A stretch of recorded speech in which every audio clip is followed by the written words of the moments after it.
ذرا سوچیں وہ رات کیسی رات تھی۔ تاریخ کہتی ہے مکے کی گلیاں سو رہی تھیں، ستارے بھی تھک کر ٹمٹما رہے تھے، پوری دنیا اندھیرے میں ڈوبی ہوئی تھی۔ ظلم، جہالت، بیٹیوں کو زندہ دفن کرنے کا زمانہ، لیکن اسی رات آسمان پر فرشتے بے چین تھے۔ جنت میں خوشبو پھیلائی جا رہی تھی اور زمین پر اس کائنات کی سب سے عظیم ہستی کی آمد کا وقت قریب تھا۔ وہ ہستی جن کے لیے یہ کائنات بنائی گئی، وہ لمحہ 12 ربیع الاول کی فجر، جب آمنہ کے گھر میں وہ چراغ روشن ہوا جس سے سارا جہاں روشن ہو گیا۔ آج میں آپ کو وہی لمحہ دکھاؤں گا، ایسے کہ آپ کی آنکھیں نم ہو جائیں گی اور دل کہے گا فدا کا ابی و امی یا رسول اللہ صلی اللہ علیہ وسلم۔ تو ویڈیو کو آخر تک ضرور دیکھیے گا، کیونکہ آخر میں آپ کو وہ 4 معجزات بتاؤں گا جو اسی فجر کے وقت پوری دنیا میں ایک ساتھ ہوئے، جنہیں سن کر کیسر و کسریٰ کے محل لرز گئے تھے۔ میرے عزیز بھائیوں اور بہنوں، نبی کریم صلی اللہ علیہ وآلہ وسلم کی ولادت کو سمجھنے کے لیے ہمیں پہلے یہ سمجھنا ہوگا کہ آپ صلی اللہ علیہ وآلہ وسلم سے پہلے دنیا کیا تھی۔ تاریخ دان لکھتے ہیں یہ وہ دور تھا جسے ایام جاہلیت کہا جاتا ہے۔ روم اور ایران 2 سپر پاورز تھیں۔ کیسر روم اور کسریٰ ایران دونوں خدائی کا دعویٰ کرتے تھے، انسانوں کو غلام بنا کر بیچا جاتا تھا۔ عرب میں بیت اللہ کے اندر 360 بت رکھے ہوئے تھے۔ جس گھر کو حضرت ابراہیم علیہ السلام نے اللہ کے لیے بنایا تھا، وہاں لات، منات، عزیٰ، ہبل کی پوجا ہوتی تھی۔ بیٹی پیدا ہوتی تو باپ کا سر شرم سے جھک جاتا۔ قرآن کہتا ہے وَإِذَا الْمَوْءُودَةُ سُئِلَتْ بِأَيِّ ذَنبٍ قُتِلَتْ، کل قیامت کے دن اس سے زندہ دفن کی گئی بیٹی سے پوچھا جائے گا بتا تجھے کس گناہ میں مارا گیا تھا۔ زنا عام، شراب پانی کی طرح، سود، جوا، قتل و غارت، ہر طرف اندھیرا ہی اندھیرا تھا۔ اسی اندھیرے میں اللہ نے اپنے حبیب صلی اللہ علیہ وآلہ وسلم کے نور کو دنیا میں بھیجنے کا فیصلہ فرمایا۔ یہ کوئی عام نور نہیں تھا۔ علماء لکھتے ہیں کہ جب اللہ تعالیٰ نے حضرت آدم علیہ السلام کو پیدا کیا تو ان کی پیشانی میں ایک نور چمکتا تھا۔ وہ نور محمد مصطفیٰ صلی اللہ علیہ وسلم کا تھا۔ یہ نور حضرت آدم سے حضرت شیس، پھر حضرت نوح، پھر حضرت ابراہیم، پھر حضرت اسماعیل، پھر نسل در نسل پاک پشتوں سے پاک رحموں کی طرف منتقل ہوتا رہا، یہاں تک کہ یہ نور حضرت عبداللہ بن عبد المطلب کے پاس آیا۔ حضرت عبداللہ کی پیشانی ایسے چمکتی تھی کہ لوگ دیکھ کر کہتے تھے یہ کوئی عام انسان نہیں۔ جب حضرت عبداللہ کا نکاح حضرت آمنہ بنت وہب سے ہوا تو وہ نور حضرت آمنہ کے بطن میں منتقل ہو گیا۔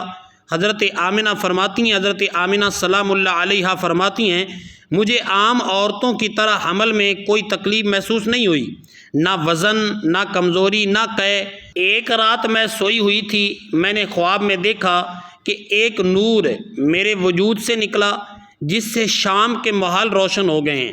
ایک آواز آئی اے آمنہ تجھے مبارک ہو، تیرے شکم میں اس امت کا سردار ہے، جب وہ پیدا ہو تو اس کا نام محمد صلی اللہ علیہ وآلہ وسلم رکھنا۔ میں حیران تھی، میرے گھر کی دیواریں خود بخود روشن ہو جاتی، میں کنویں سے پانی نکالنے جاتی تو کنویں کا پانی خود اوپر آ جاتا، میں جس خشک درخت کے پاس سے گزرتی وہ ہرا بھرا ہو جاتا۔ قریش کی عورتیں کہتی آمنہ تو کون سا خوشبو لگاتی ہے، تیرے پاس سے تو ایسی خوشبو آتی ہے جو ہم نے کبھی نہیں سونگھی۔ میں کہتی یہ میری خوشبو نہیں، یہ میرے پیٹ میں موجود میرے بیٹے کی خوشبو ہے۔ اللہ اکبر۔ پھر وہ رات آئی، روایت میں آتا ہے کہ پیر کا دن تھا، 12 ربیع الاول مطابق 20 یا 22 اپریل 571 عیسوی عام الفیل کا سال۔ حضرت عبد المطلب خانہ کعبہ میں دعا کر رہے تھے۔ گھر میں صرف 3 خواتین تھیں، حضرت ثویبہ ابو لہب کی باندی، حضرت شفا حضرت عبد الرحمن بن عوف کی والدہ جو اس وقت کی سب سے ماہر داعیہ تھیں، حضرت فاطمہ بنت عبداللہ۔ حضرت شفا فرماتی ہیں کہ اس رات آمنہ کے گھر میں ہم موجود تھیں، آدھی رات کے بعد ہمیں ایسا لگا جیسے سارا گھر نور سے بھر گیا ہے۔ میں نے دیکھا کہ ستارے، ہاں آسمان کے ستارے جھک کر اتنے قریب آ گئے ہیں کہ مجھے ڈر لگا کہ کہیں مجھ پر گر نہ پڑیں۔ پھر ہم نے دیکھا آمنہ کو پسینہ آیا اور اس پسینے سے ایسی خوشبو پھوٹی جیسی مشک و عنبر کی خوشبو ہو، اور پھر فجر کا وقت داخل ہوا۔ اللہ اکبر، وہ لمحہ آ گیا جیسے ہی فجر کی اذانوں کا وقت قریب آیا، 12 ربیع الاول کی فجر، حضرت آمنہ کے بطن سے وہ ہستی جلوہ گر ہوئی جس کے لیے اللہ تعالیٰ نے فرمایا وَمَا أَرْسَلْنَاكَ إِلَّا رَحْمَةً لِّلْعَالَمِينَ۔ حضرت شفا فرماتی ہیں میں نے اپنی آنکھوں سے دیکھا، بچہ پیدا ہوتے ہی سجدے میں چلا گیا، اس کی انگلی آسمان کی طرف اٹھی ہوئی تھی اور اس کے لبوں پر ایک ہی لفظ تھا امتی امتی امتی۔ پیدا ہوتے ہی اپنی امت کو یاد کیا۔ بچہ پیدا ہوا تو ختنہ شدہ تھا، ناف کٹی ہوئی تھی، جسم پر میل کا ایک ذرہ نہیں تھا، خوشبو ایسی کہ پورا گھر مہک اٹھا۔ حضرت آمنہ فرماتی میں نے دیکھا میرا بیٹا پیدا ہوتے ہی سارے گھر کو نور نے روشن کر دیا اور وہ نور مشرق سے مغرب تک پھیل گیا۔ اس بچے کا چہرہ ایسا تھا جیسے 14ویں کا چاند۔ حضرت حسان بن ثابت رضی اللہ تعالی عنہ نے کیا خوب کہا وَأَحْسَنُ مِنْكَ لَمْ تَرَ قَطُّ عَيْنِي وَأَجْمَلُ مِنْكَ لَمْ تَلِدِ النِّسَاءُ خُلِقْتَ مُبَرَّأً مِنْ كُلِّ عَيْبٍ كَأَنَّكَ قَدْ خُلِقْتَ كَمَا تَشَاءُ۔ آپ صلی اللہ علیہ وآلہ وسلم سے حسین میری آنکھ نے کبھی دیکھا ہی نہیں، آپ صلی اللہ علیہ وآلہ وسلم سے جمیل کسی ماں نے جنا ہی نہیں، آپ تو ہر عیب سے پاک پیدا کیے گئے، گویا آپ ویسے ہی پیدا کیے گئے جیسے آپ نے چاہا۔ میرے دوستو یہ عام بچے کی ولادت نہیں تھی، یہ امام الانبیاء کی ولادت تھی، اس لیے کائنات نے جشن منایا۔ اسی فجر میں بیک وقت 7 بڑے معجزات ہوئے۔ پہلا معجزہ ایوان کسریٰ کا لرزنا۔ ایران کا بادشاہ کسریٰ جو خود کو خدا کہلواتا تھا، اس کا محل ایوان کسریٰ جس کی 1400 سال سے اینٹ بھی نہیں ہلی تھی، اس کی فجر کے وقت 14 کنگرے گر گئے، محل لرز گیا، بادشاہ کے تخت میں دراڑ آ گئی۔ اس کے درباریوں نے کہا یہ کسی بڑے واقعے کی علامت ہے۔ دوسرا معجزہ فارس کا آتش کدہ بجھ گیا۔ ایران میں ایک آگ تھی جو 1000 سال سے مسلسل جل رہی تھی، جسے مجوسی خدا مانتے تھے، ایک لمحے کے لیے بھی نہیں بجھی تھی۔ 12 ربیع الاول کی فجر کو وہ آگ اچانک بجھ گئی، لاکھ کوشش کے باوجود دوبارہ نہ جل سکی۔ تیسرا معجزہ بحیرہ ساوا کا خشک ہونا۔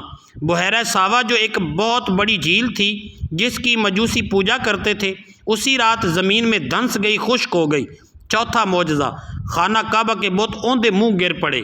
مکے میں کعبے کے اندر 360 بت تھے، ولادت کی فجر کو سارے بت خود بخود اوندے منہ گر پڑے۔ ابو لہب ابو جہل بڑے حیران ہوئے کہ یہ کیا ہوا۔ پانچواں معجزہ شیاطین کا آسمان سے روکا جانا۔ اس سے پہلے شیطان آسمان پر جا کر خبریں چراتے تھے، اس رات سے ان پر شہاب ثاقب برسنے لگے اور آسمان پر جانا بند ہو گیا۔ قرآن میں ہے وَأَنَّا لَمَسْنَا السَّمَاءَ فَوَجَدْنَاهَا مُلِيَتْ حَرَسًا شَدِيدًا وَشُهُبًا۔ چھٹا معجزہ دنیا بھر میں نور ہی نور، اس فجر کو پورے عرب میں ایک انوکھا نور پھیل گیا۔ حضرت آمنہ فرماتی میں نے شام کے محلات دیکھ لیے۔ ساتواں معجزہ جانوروں اور کائنات کا خوش ہونا۔ روایت ہے اس رات قریش کے ہر جانور نے عربی زبان میں کہا آج احمد صلی اللہ علیہ وآلہ وسلم پیدا ہو گئے۔ درخت سجدے میں جھک گئے تو میرے بھائیوں وہ ہستی جس کی ولادت پر آگ بجھ گئی، محل گر گئے، بت گر گئے، آج اسی نبی صلی اللہ علیہ وآلہ وسلم کا ہم کلمہ پڑھتے ہیں۔ لیکن سوال یہ ہے کیا ہم نے اس نبی صلی اللہ علیہ وآلہ وسلم سے وفا کی؟ کیا ہماری زندگی میں اس فجر کی روشنی آئی؟ کیا ہم نے کبھی ان کے ایک آنسو کی قیمت چکائی جو انہوں نے پیدا ہوتے ہی ہمارے لیے بہایا امتی کہہ کر؟ آج 12 ربیع الاول کی اس فجر کے صدقے عہد کریں، ہم نماز نہیں چھوڑیں گے، ہم جھوٹ نہیں بولیں گے، ہم اپنے نبی صلی اللہ علیہ وآلہ وسلم کی سنت کو زندہ کریں گے۔ اگر آپ کو اس ویڈیو سے محبت رسول صلی اللہ علیہ وآلہ وسلم میں ذرا برابر بھی اضافہ محسوس ہوا ہے تو اس ویڈیو کو ابھی لائک کریں، اپنے واٹس ایپ اسٹیٹس پر اپنے دوستوں کے ساتھ شیئر ضرور کریں۔ ہو سکتا ہے آپ کے ایک شیئر سے کسی کے دل میں عشق رسول صلی اللہ علیہ وآلہ وسلم روشن ہو جائے۔ اور کومنٹس میں دل سے، سچے دل سے ایک بار لکھ دیں لبیک یا رسول اللہ صلی اللہ علیہ وآلہ وسلم۔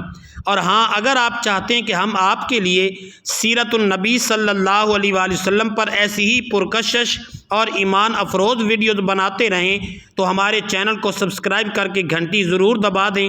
اللہ تعالی ہم سب کو 12 ربیع الاول کی اس فجر کے صدقے اپنے حبیب صلی اللہ علیہ وآلہ وسلم کی سچی محبت اور شفاعت نصیب فرمائے، آمین یا رب العالمین۔